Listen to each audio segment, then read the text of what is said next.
ఆరోగ్యమే మహాభాగ్యం. ఒకానొక ఊరిలో భావన అనే స్త్రీ ఉండేది. ఆమెకు డబ్బు పొదుపు చేయడమంటే ప్రాణం. ఇంట్లో ప్రతి చిన్న ఖర్చు కూడా ఆమెకు పెద్ద పీడలా అనిపించేది. అందుకే ఆమె ఇంట్లోనే పచ్చళ్ళు, వడియాలు తయారుచేసి కూరగాయల ఖర్చును, బయటి తిండి ఖర్చును తగ్గించేది. భోజనమంటే ఎక్కువగా పచ్చడి, అన్నమే.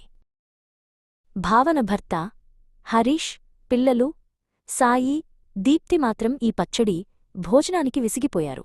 అమ్మకు తెలియకుండా బడికి వెళ్లేటప్పుడు రహస్యంగా బయట చిరుతిండ్లు తినేవారు. ఒకరోజు భావన తన పొదుపు పుస్తకం చూస్తూ సంతోషంగా నవ్వుతుండగా ఒక్కసారిగా కళ్ళు తిరుగునట్టు అనిపించి కింద పడిపోయింది. హరీష్, పిల్లలు భయంతో వణికిపోయారు. వెంటనే డాక్టరు రాఘవను ఇంటికి పిలిపించారు. డాక్టరు వచ్చి భావనను పరీక్షించి తక్షణమే ఆసుపత్రికి తరలించాలని చెప్పారు. ఆసుపత్రిలో డాక్టరు భావనకు కొన్ని పరీక్షలు చేశారు. శరీరానికి సరైన పోషకాలు అందక అనారోగ్యం తీవ్రమైంది. వెంటనే శస్త్రచికిత్స చేయాల్సి వస్తుంది అని డాక్టరు భయపెట్టి నిజం చెప్పారు. శస్త్రచికిత్స విజయవంతమైంది.